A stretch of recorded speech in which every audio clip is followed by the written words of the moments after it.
அம்மா ஏந்திரிமா ஏந்திரிமா என் ராஜாத்தி என் கண்ணு. அம்மாடி முதல்ல வாத்தியார் காலில் விழுந்து அவர் ஆசீர்வாதத்தை வாங்கிக்கோமா.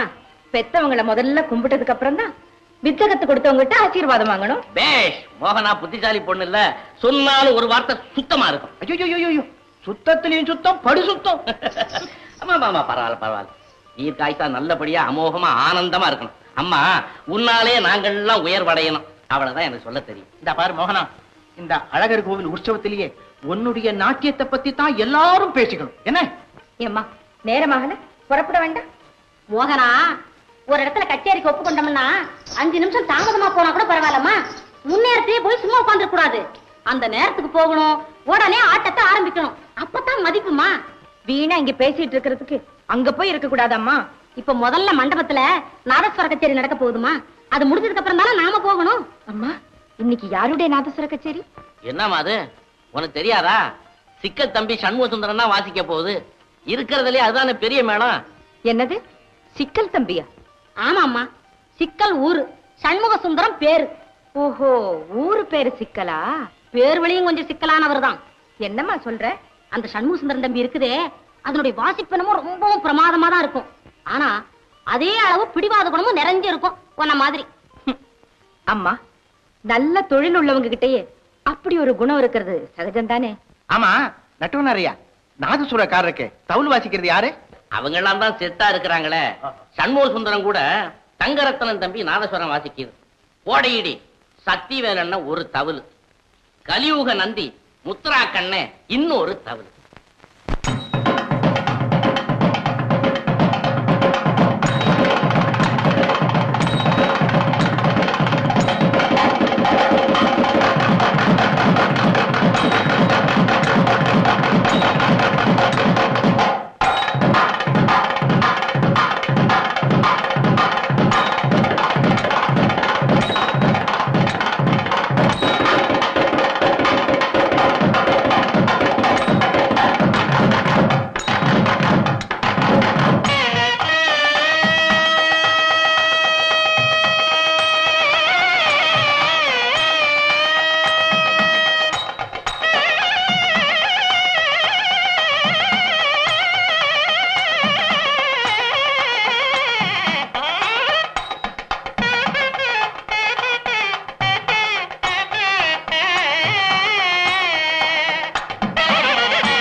இன்னும் பல வீடியோக்களை காண சன் லைஃப் சேனலை சப்ஸ்கிரைப் பண்ணுங்க.